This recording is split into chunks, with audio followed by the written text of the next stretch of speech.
ఫ్రెష్గా నూరుకున్న అల్లం వెల్లిగడ్డ ఒక స్పూన్ అంత వేసుకొని బాగా కలుపుకోవాలి.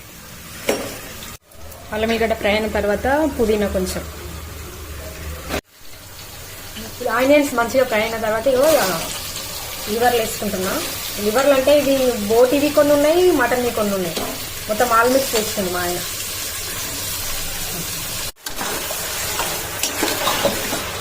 వాటర్ అంతా ఇంకిపోయింది, లివర్లో ఉన్న వాటర్ అంతా ఇంకిపోయి దగ్గరికి అయింది. ఇప్పుడు కారం స్పూన్ మీద కొంచెం వేసుకుంటున్నా.